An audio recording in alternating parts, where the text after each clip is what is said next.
DCP Sandeep Lamba जी, गौरव Gupta ji, ACP sub division, SHOs और north east Delhi के दीगर इलाकों से आए हुए यहाँ के जो निवासी हैं, बाशिंदगान, आप सबको सलाम, नमस्कार। आप सारे जो यहाँ के आदरणीय जन RWA से आए हैं लोग, कुछ लोग पहले से पुलिस के साथ अलग अलग कैपेसिटी में नागरिक सुरक्षा समिति, भाईचारा समिति,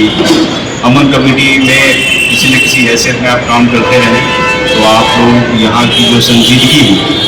और जो इन मसाइल की गंभीरता है उनको काफ़ी बेहतरी से आप लोग समझते हैं। आपको इसका पूरा अंदाज़ा है कि हम किस चीज़ के लिए यहाँ इकट्ठा हुए, किन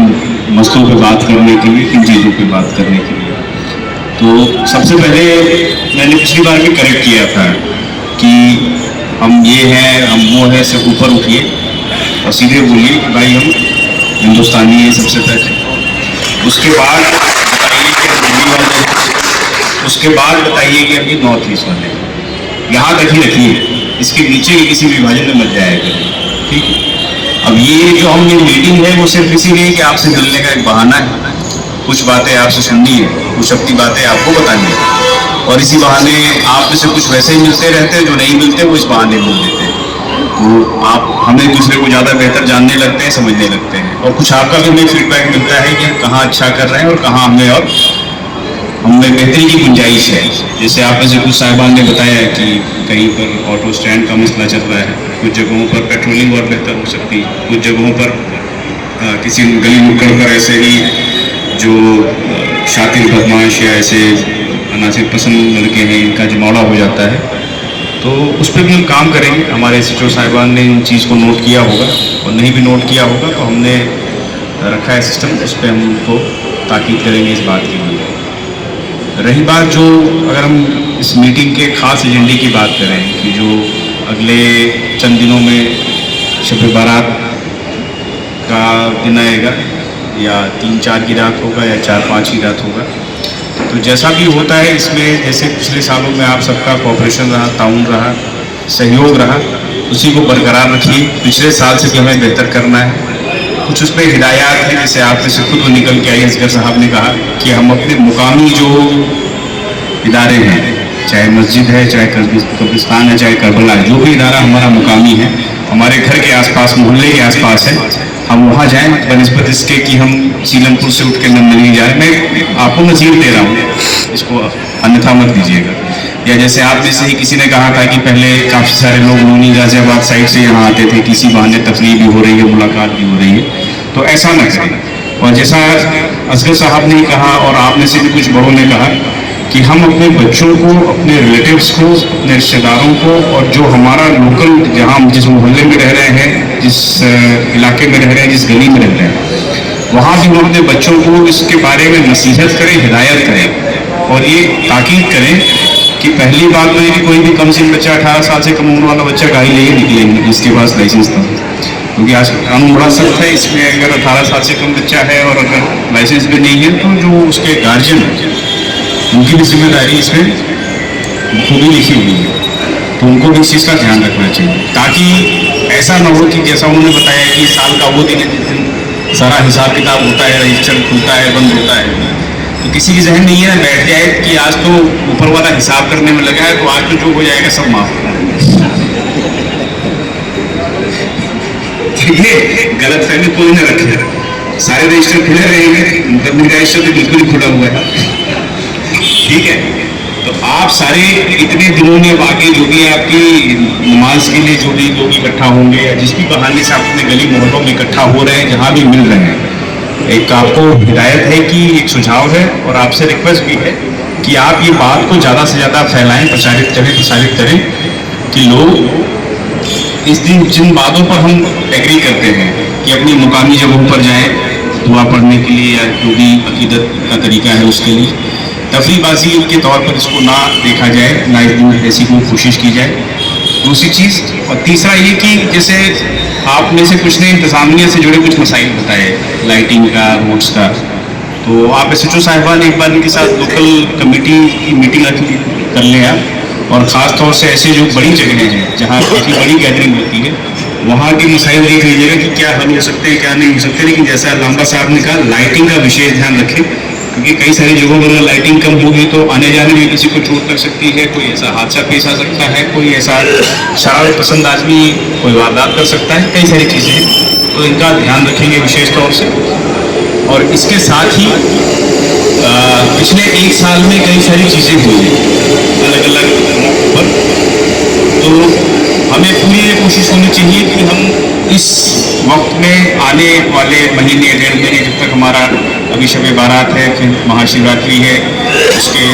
कुछ ही दिनों के फासले पर माह रमज़ान शुरू हो जाएगा, फिर उसी में होली का त्यौहार है, फिर ईद उल फित्र है। तो इन सारी चीज़ों में कोई ऐसा वाक़या या कोई ऐसी घटना दुर्घटना ना हो। अगर मान लीजिए कोई, चूँकि हम एक समाज में रह रहे हैं, जगह रह रहे हैं, कोई ऐसी चीज़ होती भी है तो उसको कोई ऐसी रंगत देने की कोशिश ना हो जिससे कि यहाँ का हम आहंगी का माहौल, जो आपकी हारमोनी है, सौहार्द है, वो बना रहे, उस पर कोई ऐसी चीज़ ना पैदा हो जिससे कि लोगों की ज़िंदगी में मुश्किल है। इसका आप सारे ध्यान रखें और इसके बारे में सजग रहिए, सतर्क रहिए। ऐसा भी ना हो कि आप बाहरी कोशिश, किसी बहकावे में आकर किसी मुहिम का हिस्सा बनने की कोशिश हो जाए। होता है कई बार 4-5 लड़के जज्बाती हो गए, जोश में आ गए, या शरारत में भी होता है, तो शरारत पसंद भी होते हैं, शरारत में आकर माहौल ऐसा कशीदा कर देंगे कि बाकी लोगों के लिए उससे समस्या हो और बाकी लोगों को उसके दुष्प्रभाव झेलने पड़े। तो ऐसा न करिएगा, आप सारे सजग रहिए। जैसा गौरव जी ने भी कहा कि आप सब हमारे आँख और कान हैं, कुछ आप में से हाथ भी हैं, और आप अगर और हमारे हाथ और बनते हैं तो और भी अच्छा है, जहाँ पर आप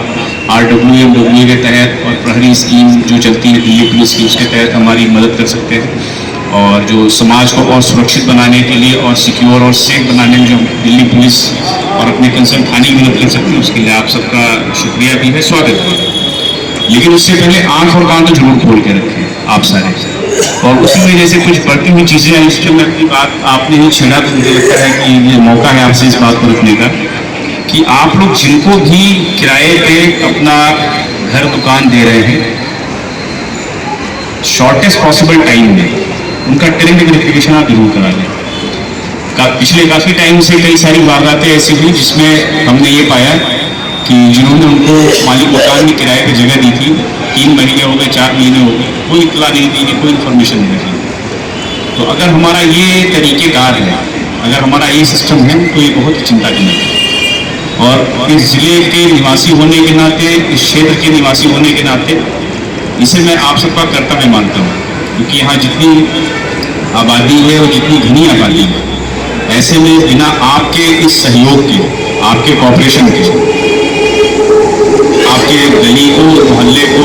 थाना क्षेत्र को, जिले को सुरक्षित करना बहुत बड़ा चैलेंज है। तो इसमें बिना आपके इस तरह के सहयोग के, कि आपकी गली में, आपके मोहल्ले में कोई नया इंसान आया है, कोई संदिग्ध व्यक्ति दिखाई दे रहा है, उसके बारे में अगर फौरन तुरंत से अगर आप अपने थाने को, बीट वाले, आपके जो बीट पुलिस ऑफिसर है, उसको नहीं बताते हैं, तो हमें थोड़ा काम करने में आपकी तरफ से फिर सहयोग की अपेक्षा है कि आप जितनी जल्दी और जैसे ही आपके संज्ञान में बातें आती हैं, आप इसको ऑब्जर्व करते हैं, आप तुरंत से तुरंत अपने बीट ऑफिसर को और अपने थाने में इस बात को बताएं, जिससे कि ऐसे लोग जो यहाँ आके पनाह ले रहे हैं, शरण ले रहे हैं, फिर यहाँ आके फिर ऐसी क्राइम की शुरुआत करते हैं, उनमें से कई सारों को देखा गया है कि कोई लूट चपटमारी की वारदातों में मुलविस हैं, तो उन पर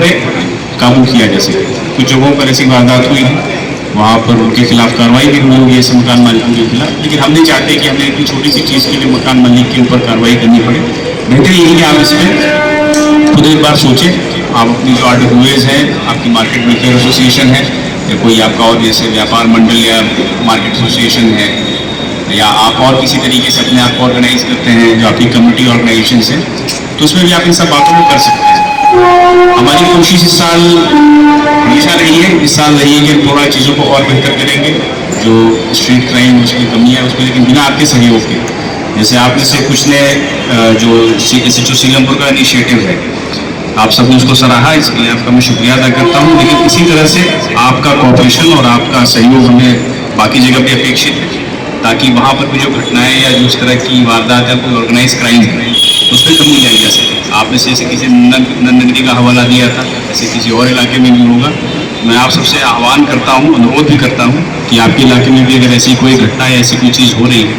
जो कि गैर कानूनी है या आपको लगता है कि इसमें पुलिस की मुदाखलत और कार्रवाई की आवश्यकता है, तो आप सबका स्वागत है और आपकी सहयोग का मैं आकांक्षी हूँ। सारे मेरे SHOs भी इस चीज़ को अप्रिशिएट करेंगे अगर आप उनके साथ ऐसी बातों को शेयर करेंगे। अब रही बात की इस शब बारात के अरेंजमेंट में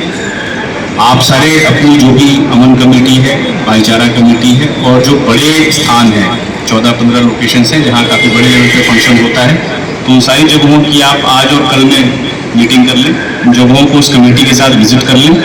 और उनके वॉलंटियर्स की लिस्ट ले लें और उसको वेरीफाई कर लें कि जितनी लिस्ट दे रहे हैं वो वॉलंटियर्स उपलब्ध है कि नहीं है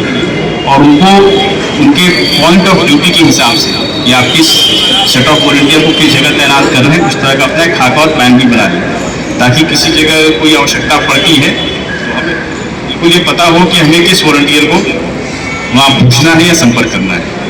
और आप लोगों से भी एक निवेदन है कि आप अपनी कमेटी या इसमें और अमन कमेटी में इनसे राय मशवरा करके कुछ नए लड़कों को मिलाएं जिनकी उम्र 20 से 30 के बीच में हो ताकि जो नौजवान तबका है और जो हमारे समाज की नई पौध है वो क्या सोचती है, क्या समझती है पुलिस के बारे में, समाज के बारे में, पुलिस की कार्रवाई के बारे में, इसके बारे में भी आपको भी बेहतर पता चले, हमें भी बेहतर पता चले। तो एक ये आपसे निवेदन रहेगा। और इसके बाद जो पेरेंट्स और गार्जियंस से रिक्वेस्ट की है कि अपने बच्चों को गाड़ी नहीं देंगे और ये बिल्कुल इंश्योर करेंगे कि 18 साल से कम उम्र के बच्चे को तो बिल्कुल ही अपनी गाड़ी, अगर उसके पास लाइसेंस नहीं है तो गाड़ी चाबी बिल्कुल न दें और अपने बच्चों को आज ही से हिदायत करना शुरू कर दें इस चीज़ के बारे में कि हमें बिल्कुल सेफ और सिक्योर तरीके से शब बारात को ऑब्जर्व करना है। ये ऐसी रात हो जाएगी चंद घरों में ऐसी स्थिति उत्पन्न हो, एक्सीडेंट हो, हादसा हो और हम उससे जुड़ी हुई चीज़ों में लग जाएं या हमें लगना पड़े। और इसके साथ ही पिछले साल की जो कुछ घटनाएं रही मैं फिर से याद दिलाऊंगा, मैं उनका जिक्र नहीं करूंगा, लेकिन वैसा ना हो कि हम ऐसा पोस्टर लगा रहे हैं, बैनर लगा रहे हैं, ठीक है, या ऐसी नारेबाजी कर रहे हैं या PA सिस्टम लाउड स्पीकर लगा हुआ है उस पर किसी इस तरह की आपत्तिजनक नारेबाजी, सेक्टोरियल नारेबाजी या ऐसी नारेबाजी जिसका बिल्कुल खालिस दीनी फलसफा न होकर किसी और डायरेक्शन में गई हुई है, तो उसका आप सारे ध्यान रखिएगा। उससे किसी भी अप्रिय घटना होने का भी खदशा रहता है और वो पूरा जो एक्सरसाइज है उस पर समस्या आएगी। तो इसका भी आप लोग ध्यान रखिएगा कि आपके PA सिस्टम किसके कंट्रोल में है, कौन उसका जिम्मेदार है। कोई एक समझदार, जिम्मेदार और सिंसियर आदमी वहाँ तैनात रखिए ताकि वो अगर बदमाशी भी करना चाहे तो उसको ऐसा मौका न मिले। और पोस्टर और बैनर्स का भी विशेष ध्यान रखेंगे, सही जगह लगाएं, सही बैनर लगाएं, सही पोस्टर लगाएं। कोई भी ऐसा इस तरह का पोस्टर न हो कि बाद में उस पर भी सवालात खड़े हों कि क्यों लगा है, किसने लगाया है, किसके कहने पर लगाया है। तो आप सारे काफ़ी खुद समझदार हैं, इसका ध्यान रखिएगा। शिवरात्रि में अभी थोड़ा समय है, हो सकता है उससे पहले भी हमारी एक आध मीटिंग माह रमज़ान के हवाले से हो जाए उसमें भी, लेकिन एक बार शिवरात्रि को फिर भी तब देख लेंगे। और जैसा आप सबने काफ़ी कुछ कहा है कि आप सारे काफ़ी आपके लोग लगे रहते हैं, वॉलंटियर्स लगे रहते हैं और आपकी अलग अलग जो समितियाँ हैं उसके सदस्य लगे रहते हैं, तो आई एम वेरी श्योर कि आप इसको भी बड़े ही शांतिपूर्ण ढंग से हम महाशिवरात्रि का भी त्यौहार मनाएंगे और उसके पश्चात माह रमज़ान भी हमारा बहुत अच्छे से रहेगा। तो आप सब ने अपने जो आपका बिजी या व्यस्ततम शेड्यूल है उससे आपने वक्त निकाला, उसके लिए आप सबका बहुत बहुत शुक्रिया, धन्यवाद, थैंक यू। अब अगर आप ठीक है, थैंक यू वेरी मच।